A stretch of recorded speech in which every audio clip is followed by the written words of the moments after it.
মাত্র সপ্তাহ খানেক আগে বিয়ে হয়েছিল তোফায়েলের। কদিন পরই আনুষ্ঠানিকতা। পরিবারে ছিল তাই আনন্দের বন্যা। কিন্তু কেউ কি জানতো ঘাতকের বুলেটের আঘাত কেড়ে নেবে সব?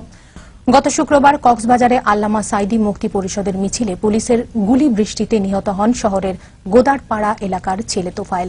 আনন্দের সব আয়োজন ছিঁড়ে এখন শুধুই শোকের মাতম তোফায়েল ও নববধূর পরিবারে।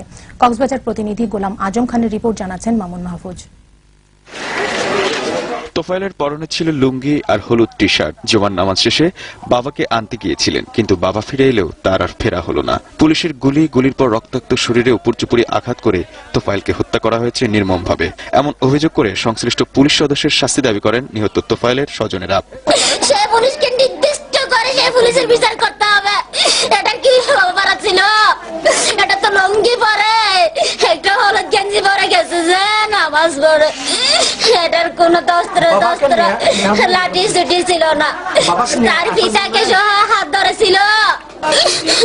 দূর আসতেছে দিয়ে আব্বু ওদিকে চলে গেছে, ওদিকে চলে গেছে।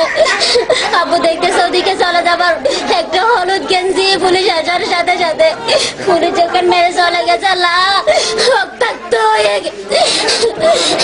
মুরগির মতো চটপট করতেছে তো বলে। মাদ্রাসা নামাজ পড়তে গেছে, নামাজ পড়ার পথে আনার পথে টানে আনার পথে আমার ভাইকে গুলি করছে পুলিশে। মৃত্যুর আগ পর্যন্ত সন্তানের হাত ধরেছিলেন বৃদ্ধ পিতা। বিনা অপরাধে ছেলের লাশ মানতে পারছেন না তিনি।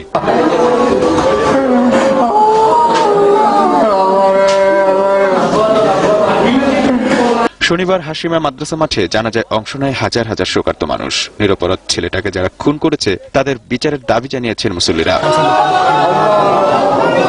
মামুন মাহফুজ, দিগন্ত নিউজ ডেস্ক।